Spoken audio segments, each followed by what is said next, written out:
ये है शेख जायद ग्रैंड मस्जिद, जहाँ इस्लामी सकाफ़त और फ़न तामीर का हसीन इम्तज़ाज नज़र आता है। ये मस्जिद सिर्फ इबादत के लिए नहीं बल्कि बैनुल मज़ाहिब हम आहंगी और रवादारी की भी अलामत है। इसी वजह से ज़ायरीन के अलावा दुनिया भर से टूरिस्ट भी यहाँ का रुख करते हैं। यहाँ पर एक वक्त में 40,000 लोग नमाज अदा कर सकते हैं और साथ ही साथ इसके चारों अतराफ आपको बहुत ही खूबसूरत फूल मिलेंगे।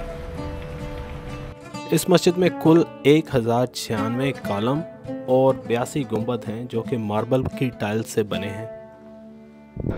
और सबसे बड़ी ख़ास बात, इसकी तामीर में आपको 4 बड़े इस्लामी फ़न तामीरात यानी उस्मानी, पर्शियन, मूरिश और मुग़ल तामीरात की झलक मिलेगी। इस सीरीज़ में आगे चलकर आप मूरिश फ़न तामीर भी देखेंगे। और जैसे ही आप हाल के अंदर जाएंगे तो आपको बहुत ही ख़ास चीज़ मिलेगी और वो है यहाँ का कालीन। 1200 माहिरीन ने मिलकर ईरान में इस कालीन को हाथ से बुना है।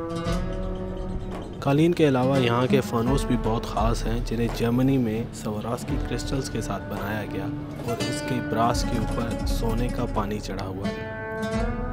उम्मीद है आप ये सीरीज़ पसंद कर रहे होंगे। कल एक और अजीम मस्जिद लेकर आपकी खिदमत में हाज़िर होऊंगा। अपना बहुत ख्याल रखें। अल्लाह हाफ़िज़।